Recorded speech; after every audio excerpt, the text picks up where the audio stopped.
Recently, Jagex added something to Oldschool Runescape, and my first instinct as a cave goblin who plays 12 hours a day was how can I take advantage of this? You see, they added 40 new servers to do a lot of new players joining the game. Then a couple of weeks later, they added 27 new servers because more and more people are joining. And now, this week, they added extra 60 temporary worlds. That's over 100 new worlds that everyone can use at the moment. My brain started thinking of ways where this could be useful. Obviously, Shopscape is one of those things that many players still regularly use. Buying and selling stuff without other people interfering with your gameplay is always a nice feature to have. I've always talked about this good moneymaker involving Rune warhammers. You just buy them from GE for 22k and you sell them here at the Fremenic shop for 27k. 5k profit per hammer, 3 hammers per world, a nice 4 million GP hour moneymaker. And the price of Rune warhammers at the Grand Exchange will always stay the same due to their high alchemy value. My second thought was wilderness. We all know the more worlds there are, the easier it is for people to do content in the wilderness.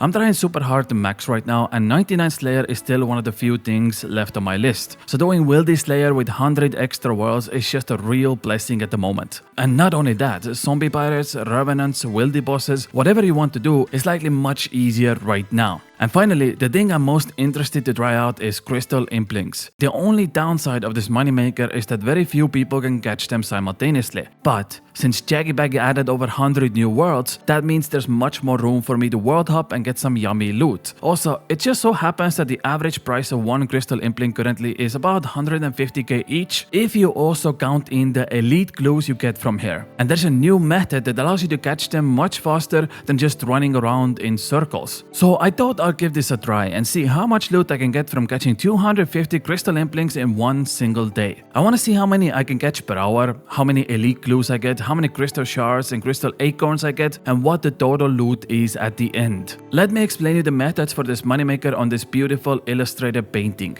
The biggest mistake and what most players do is run a full circle around Prifddinas and world hop. This gets you about 10 to 15 Crystal Implings per hour. Mostly you just lose a lot of time because the east side of Prifddinas doesn't have that many spawns. But if you stay at this spot near Magic Store, there are 5 Crystal Impling spawns in your view radius, especially if you zoom out. So it's much more efficient to just stay on this tile and world hop until one of those spawns shows up on your minimap. You can pretty much double your Crystal Implings per hour up to around 20 if you're lucky. But there is even a better method. You see, the problem with world hopping while staying in a single place is that you soon get forced logged out because you world hop too much. Also, there are constantly Crystal Implings just out of your view radius because you stay in one place. So you just miss a lot of them while hopping worlds. What I started doing is this crescent motion of just doing one side of Prifddinas. I would run to this well over here next to the bank. This is my starting point. Then I would world hop, do a 90-degree turn over here and run to the gladiator pits and use that pathing to go back and forth. At my best hour, I got up to 29 Crystal Implings. The reason is that you now also add a couple of more spawns to your trajectory rather than just staying static. The well north of Prifddinas near the bank allows me to catch Crystal Implings from these spawns that have wandered off into my area. It also makes sure I get this spawn because that one tends to also wander off. On the other side, I also have access to 3 more spawns now. This means on average, despite spending extra 30 to 40 seconds per world, my chances of seeing a Crystal Impling is just way higher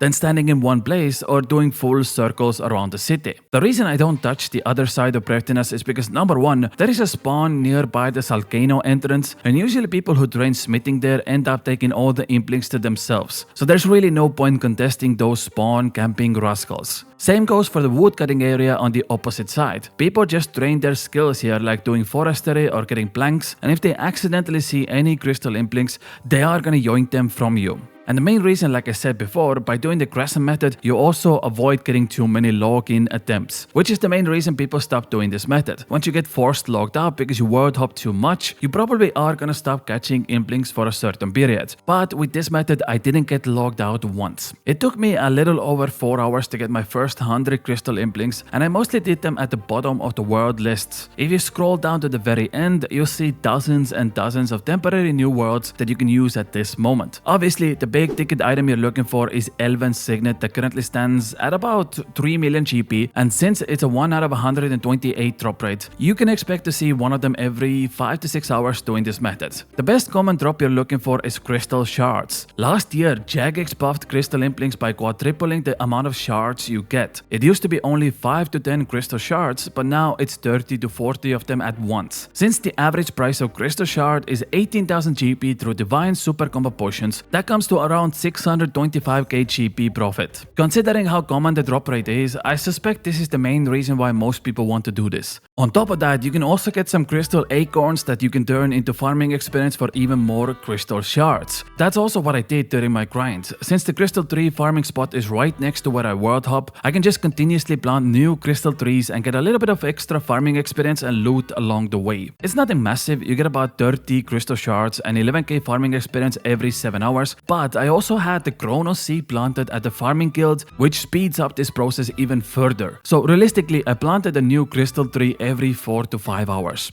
I tried to do this method during non-peak hours. I started very early in the morning, and that's also when I got the most amount of implings because, most functioning people that are actually useful to society are getting ready to go to work.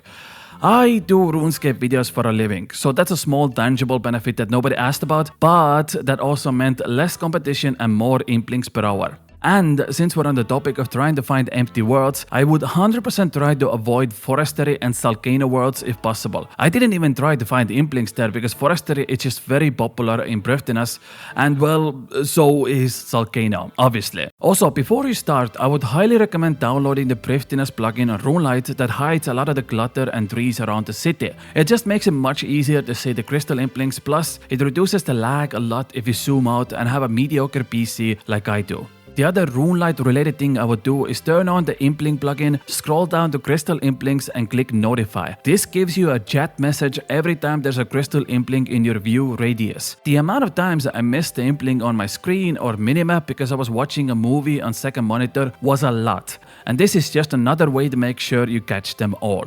There's a couple of ways to restore your run energy here. You don't really need stamina potions if you use the Vile Vigor spell from Arceus spellbook. It turns your prayer into run energy, and since there is an altar on your path anyways, you can cast the spell, get your run to full and prayer at the altar. It costs only 1 soul rune and 3 air runes, so it's much more cheaper than using stamina potions. The second option is using your player owned house if it's at Prifddinas. And if it's not a Prifddinas, there's a construction guy right next to the BOH portal that will change your house location. The method is similar, just place a restoration pool right next to the portal, and since it's always on the same crescent path that I showcased before, you don't lose that much time. As always, just like with most running content in Oldschool Runescape, don't forget your 6-pack graceful outfit. It adds +1 charisma on top of saving run energy. When I was watching other people's guides, what I noticed a lot is everyone telling how much the Dark Lure spell is needed here. In my opinion, it's really not. Crystal Implings almost always get stuck in some ways. There's just so many corners in this side of Prifddinas, and oftentimes they just don't have anywhere to go. Dark Lure is really good at places like Poro where it's an open field, and the Impling can just run away from you. But most of the time when I catch Crystal Implings, they're already stuck and the spell does almost nothing. On top of that, you can also splash, and by that point you're just wasting time. I would say I was 99 Hunter when I did this, and that also means my catch rate is about 10% higher. If you start at level 80 Hunter, which is the lowest requirement, maybe Dark Lure is more beneficial than it was for me.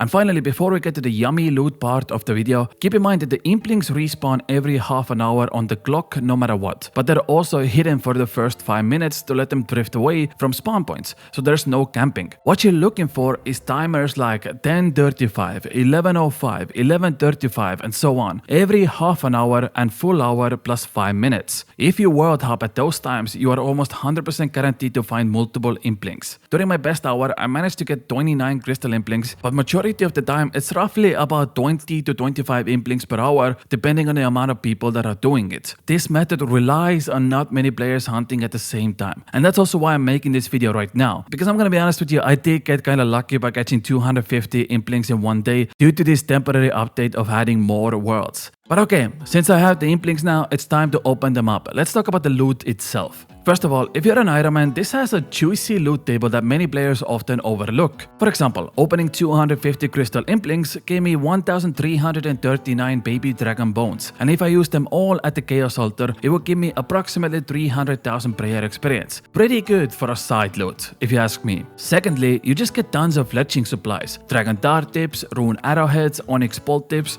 rune darts. There's just a lot of ranging supplies, mostly darts and arrows. They can be good for high alching or if you have a blowpipe. You also get a lot of Ronar seeds. I ended up getting 93 of them, which I sold for 4 million GP, but if I was an Iron Man, those 93 Ronar seeds probably would have gotten me enough prayer potions to last for a very long time. I am gonna have to disappoint you a little bit. Despite opening 250 Crystal Implings, I didn't get a single Elven Signet. I probably should have gotten 2 of them on average, which would have added plus 6 million GP to my total loot, but that's how it goes with RNG grinds. Sometimes you get the entire world, sometimes you get frick all. And I also ended up getting 3 elite glues. I should have gotten 5 because it's a 1 in a 50 drop rate, but again, RNG grinds, what are you gonna do? Those 3 elite glues did end up giving me approximately 700k extra loot on top of everything else. And finally, I got 430 crystal shards plus 15 crystal acorns from loot and another 90 crystal shards from growing the crystal trees. So, to add everything together, the glues, the trees, the loot, the shards turning into divine super combo potions, I ended up with 21 million GP plus 15 crystal acorns by the end. Bada bim, bada boom. Now again, if you were an Iron Man, you probably want to keep the crystal shards despite those being the main source of GP here. And also, if I planted these 15 crystal saplings, I would get extra 400 shards on top of everything else I already sold. There's a lot going on, just keep in mind. I do think it's worth taking advantage of while it lasts. Whether you're an Iron Man that's looking for more supplies while doing a chill moneymaker, or a main account that just wants the collection log for Elven Signet. The extra 100 worlds Jagex put out right now really helped me out with this grind. As always, if you enjoyed this type of content, consider subscribing so you don't miss out on the next upload. But I do thank you for watching this video and I'll see you in a few days with another one. Bye!